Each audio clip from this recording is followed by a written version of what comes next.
एक बार की बात है, इंसानों की बस्ती से दूर एक जंगल था जिसका नाम था नंदनवन।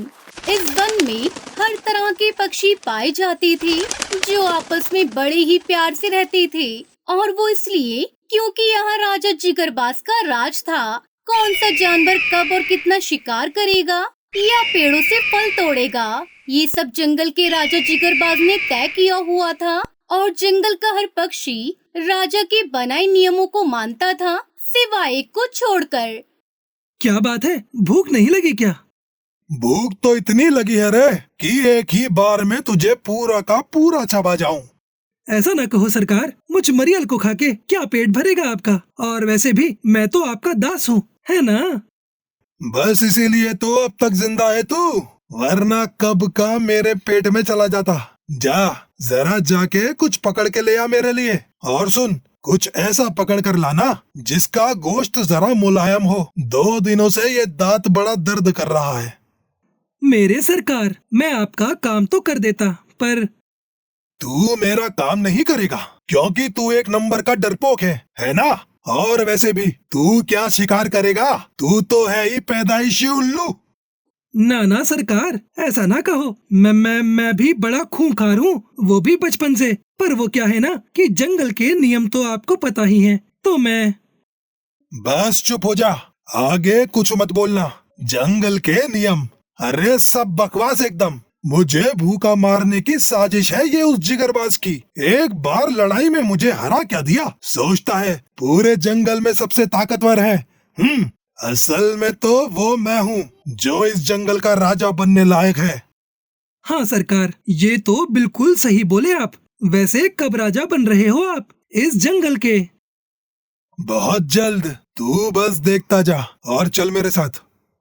इतना कहकर चील अपने चेले उल्लू को साथ लेकर घने जंगल की तरफ चल पड़ा, जहाँ कई पक्षी बेफिक्र होकर फल खा रहे थे और उनके बच्चे भी पास में खेल रहे थे। शिकारी चील झाड़ियों के पीछे छुपकर बैठ गया। चिड़िया के एक छोटे से बच्चे पर उसकी नजर थी। सरकार, ये तो बच्चा है, इसे मत मारो। इसमें तो ना आपका पेट भरेगा और ना मेरा। मतलब कि वो देखिए ना, वही पास में इसकी माँ भी तो है। उसे पकड़ लीजिए, कसम से मजा ही आ जाएगा। चुप कर, अभी बताया ना तुझे मेरे दांत में दर्द है। और वैसे भी मुझे हमेशा से नरम मांस ही पसंद है। लेकिन सरकार, ये जंगल के नियमों के खिलाफ है। आप किसी बच्चे का शिकार नहीं कर सकते, भूल गए क्या? कुछ नहीं भूला मैं, और तू भी ये मत भूल कि तू मेरा चेला है, उस जिगरबाज का नहीं जो तुझे उसके बनाए नियमों की इतनी चिंता हो रही है। चल अब चुपचाप मेरे पीछे खड़ा हो जा। जब मैं आगे बढ़ूं तो मौका देख के तू भी एक बच्चा उठा लेना अपने लिए, समझा? दुश्शील की सरपरस्ती में उल्लू भी बगावती हो गया था। वो भी जंगल के नियमों को ताक पर रखकर चिड़िया के बच्चों का शिकार करने को तैयार था। वहाँ खड़े लगभग सभी पक्षी ने चील और उल्लू को देख लिया था और उन दोनों के इरादे समझ गए थे, लेकिन किसी में भी शिकारी चील को सामने से जाकर रोकने की हिम्मत नहीं थी, सिवाय टुनटुनी चिड़िया के, जो कि बहुत बड़ी और ताकतवर तो नहीं थी, लेकिन सभी पक्षियों के प्रति उसकी ममता और प्यार के चलते जंगल के सभी पक्षी उसे टुनटुनी मौसी कहकर बुलाते थे। टुनटुनी ने जैसे ही चील को चिड़िया के बच्चे की घात लगाई देखा तो फौरन चील के सामने जाकर खड़ी हो गई। टुनटुनी चिड़िया के ऐसे करने की वजह से चिड़िया के बच्चों को वहाँ से भागने का मौका मिल गया और ये देखकर शिकारी चील बिल्कुल खुश नहीं था। तेरी इतनी हिम्मत मेरे और मेरे शिकार के बीच में आती है? हट जा सामने से, वरना। नहीं शिकारी चील, तुम ऐसा कुछ नहीं कर सकते जो इस जंगल के नियमों के खिलाफ है। तुम्हें शिकार करना है तो अपने इलाके में जाकर करो, और जो पक्षी तुम्हारे लिए तय किए गए हैं जाकर उनका शिकार करो। ना तो ये जगह तुम्हारी है और ना ही यहाँ के पक्षी। अच्छा, तो अब तू मुझे बताएगी कि मेरा इलाका कौन सा है और कौन सा नहीं? मत भूल, तू सिर्फ एक नन्ही चिड़िया है। तू वही बनकर रह, समझी? ये सब मानते होंगे तुझे अम्मा, पर तू मेरी अम्मा बनने की कोशिश मत कर, समझी? मैं तुम्हें वही समझाने की कोशिश कर रही हूँ जो सही है, बल्कि गलत तुम कर रहे हो। अगर तुम नहीं माने तो हम सबको मजबूर होकर राजा जी से तुम्हारी शिकायत करनी पड़ेगी। तुझे क्या लगता है मैं उस जिगरबाज से डरता हूँ क्या? जा, जिससे जो कहना है जाकर कह दे। मैं भी तो देखूं कौन मेरा क्या बिगाड़ लेता है। चल अब हट मेरे रास्ते से, मुझे उस चिड़िया के बच्चे का शिकार करना है। नहीं, मेरे रहते तुम उस बच्चे को छू भी नहीं सकते। उस तक पहुंचने से पहले तुम्हें मेरा सामना करना होगा। क्या कहा? सामना, वो भी तेरा? अरे तू मेरे सामने कितनी देर टिकेगी हैं?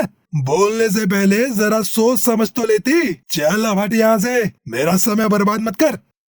बीच में बोलने के लिए माफी सरकार, पर मुझे लगता है कि आपको इस खाने को ऐसे ही नहीं जाने देना चाहिए। ये बड़ी सबकी अम्मा बनी फिरती है। इसने आपके सामने खड़े होने की हिम्मत की है, तो इसकी सजा तो इसे मिलनी ही चाहिए। क्यों ना शाम इसी की दावत उड़ाई जाए। और जरा गौर से देखिए, ये टुनटुनी माँ बनने वाली है। सोचिए, इसके ताजे नरम अंडे कितने मुलायम और स्वादिष्ट होंगे।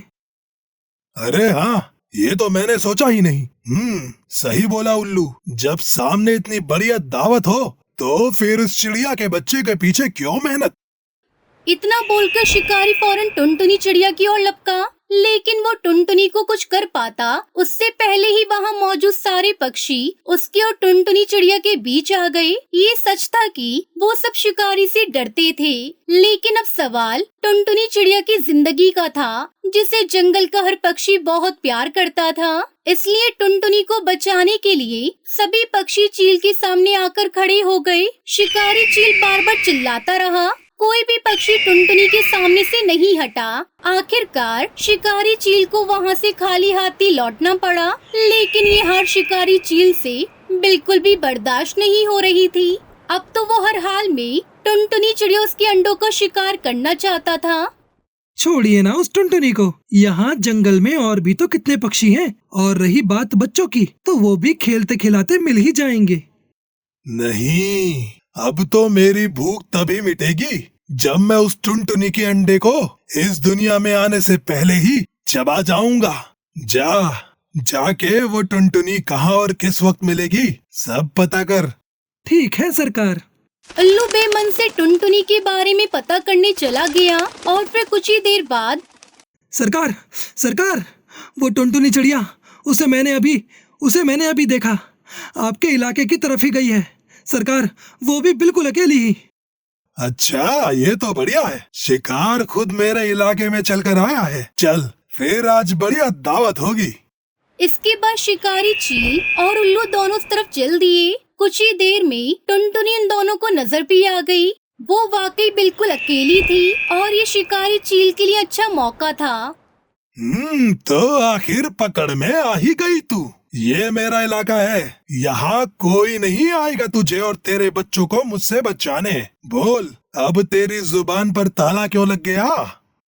जानती हूँ कि अब तुम मुझे और मेरे बच्चे को खाकर ही रहोगे, लेकिन सुनो, मुझे बस कुछ देर की मोहलत दे दो। वहाँ एक छोटा बच्चा है जिसे चोट लगी है। मैं बस उसके घाव पर ये जड़ी बूटी लगा दूँ, उसके बाद तो मुझे शौक से खा लेना।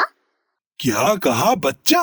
वो वहाँ एक और बच्चा है? वाह वाह वाह, लगता है आज वाकई मेरी किस्मत बहुत अच्छी है। ए उल्लू के पट्टे, तू यहीं रुक, इसे कहीं जाने मत देना, तब तक मैं उस बच्चे को पकड़ कर लाता हूँ।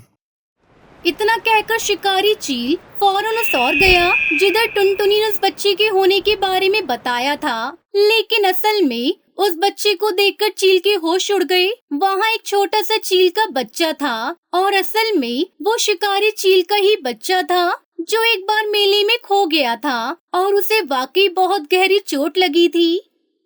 बाबा, अच्छा हुआ आप आ गए। मैं घर का रास्ता भूल गया था और देखो ना, चोट भी लग गई। पर चिंता की कोई बात नहीं, अभी टुनटुनी मासी आने वाली है जड़ी बूटी लेकर। आपको पता है बाबा, टुनटुनी मासी बहुत अच्छी है। जब मैं यहाँ अकेला रो रहा था तो उन्होंने मुझे बहुत प्यार किया और वो मुझे आपके पास ही लेकर आने वाली थी।